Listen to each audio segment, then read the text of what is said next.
আসসালামু আলাইকুম বন্ধুরা, শিরিনস হবিস চ্যানেলে নতুন এক রেসিপি দেখার জন্য আপনাদেরকে স্বাগতম জানাচ্ছি। আজ আমি আপনাদেরকে করে দেখাবো খুবই সিম্পল একটি কোফতা কারি কিংবা মিটবল কারি। যে যেটাই বলুন না কেন, খেতে অসাধারণ লাগে। আর আমার রেসিপিটি যদি ভালো লেগে থাকে, আমার চ্যানেলটা সাবস্ক্রাইব করার অনুরোধ রইল। তো চলুন বন্ধুরা, দেখিনি আমি কিভাবে খুবই সিম্পল ওয়েতে করেছি এই কোফতা কারি।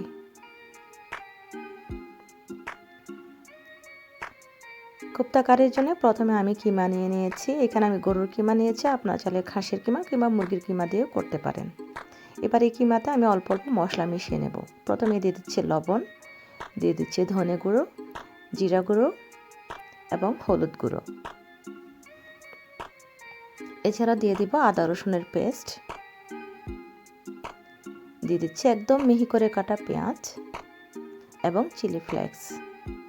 এছাড়াও আমি দিচ্ছি আরও কর্নফ্লাওয়ার, এটি বাইন্ডিংয়ের জন্য দিচ্ছি। এবার সবগুলো উপকরণ ভালো মতো একদম মিশিয়ে নেব।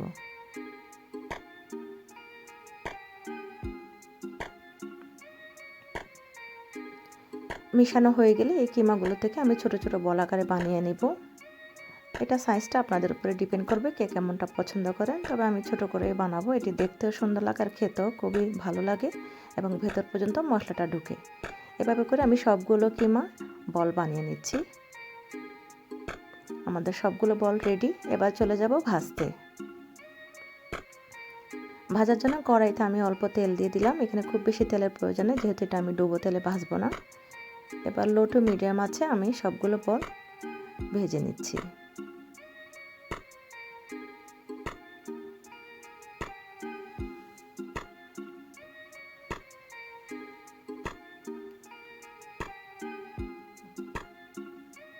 উল্টে পাল্টে আমি 4-5টা ভেজে নেব।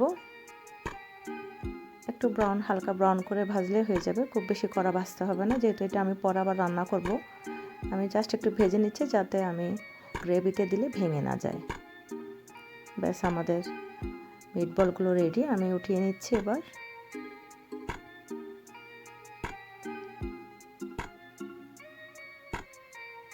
এবার তেলটা যেহেতু পরিষ্কার, তাই আমি এই তেলটা ফেলবো না। আমি এই তেলটাতেই আমি গ্রেভিটা তৈরি করে ফেলবো। আর তেলটা যদি ময়লা হতো আমি অবশ্যই চেঞ্জ করে নিতাম। এবার এই একই তেলে আমি দিয়ে দিচ্ছি গরম মশলা। আস্ত গরম মশলার মধ্যে আমি নিয়েছি দারচিনি, এলাচ এবং তেজপাতা। এবার দিয়ে দিচ্ছি পেঁয়াজ বাটা। আমি এখানে 1 কাপ পেঁয়াজ বাটা নিয়েছি। আর এখানে চেষ্টা করবেন আপনারা অবশ্যই বাটা পেঁয়াজটা ব্যবহার করতে, তাহলে গ্রেভিটা অনেক সুন্দর স্মুথ হয়। এবার আমি পেঁয়াজটা ভেজে নিব। একটু ঢাকনা দিয়ে ভাজলে তাড়াতাড়ি ভাজা হয়। আমাদের পেঁয়াজের কাঁচা গন্ধ চলে গিয়েছে। এবার আমি আস্তে আস্তে মশলা অ্যাড করব। মশলার মধ্যে আমি দিয়ে দিচ্ছি আদা রসুনের পেস্ট, দিয়ে দিচ্ছি ধনে গুঁড়ো, জিরা গুঁড়ো এবং লাল মরিচ গুঁড়ো, দিয়ে দিচ্ছি হলুদ গুঁড়ো, লবণ পরিমাণ মতো। এবার আমি মশলাগুলোকে ভালো মতো একটু কষিয়ে নেব।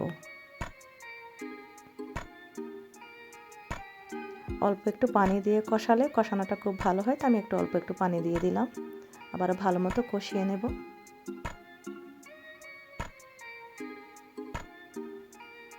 দেখুন আমাদের মশলাটা কষানো একদম সুন্দর মতো হয়েছে, তাই তেলটা উপরে উঠে এসেছে এবং মশলাতে আর কোনো কাঁচা গন্ধ নাই। এ পর্যায়ে আমি অ্যাড করে দেব 1 কাপ মতো টমেটো পিউরি।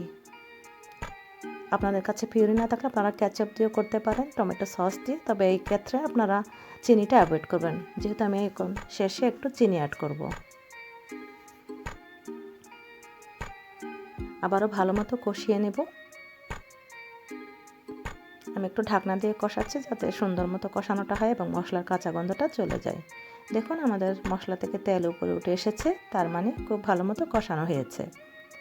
এ পর্যায়ে আমি দিয়ে দিব আগে থেকে ভেজে রাখা মিটবলগুলো।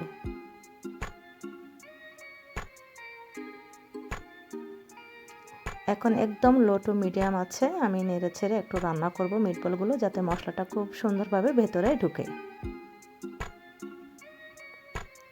ঢাকনা দিয়ে রান্না করব 2-3 মিনিট। এখন দিয়ে দিচ্ছি কাঁচামরিচ এবং দিয়ে দিব অল্প একটু চিনি। এটা জাস্ট স্বাদটা আমি ব্যালেন্স করার জন্য দিয়েছি, আপনারা চাইলে স্কিপ করতে পারেন। এবার নেড়ে ছেড়ে আর একটু রান্না করে নেব মিনিট 2-1।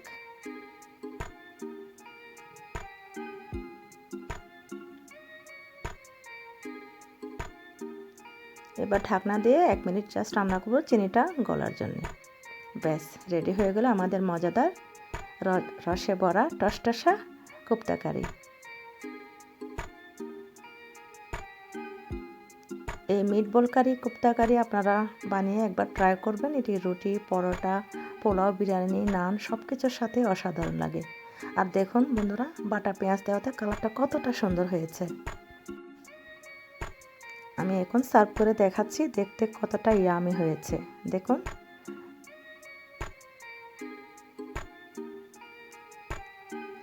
খুবই সিম্পল ওয়েতে আমি করেছি, তবে খেতে অসাধারণ। আশা করি আপনাদের ভালো লাগবে আমার এই রেসিপিটি। আর ভালো লেগে থাকলে আমার চ্যানেলের সাথেই থাকবেন বন্ধুরা, আর কেমন লাগলো জানাবেন।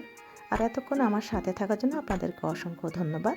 দেখা হবে নতুন কোনো রেসিপি নিয়ে আগামীতে। ততক্ষণ পর্যন্ত ভালো থাকবেন। আল্লাহ হাফেজ।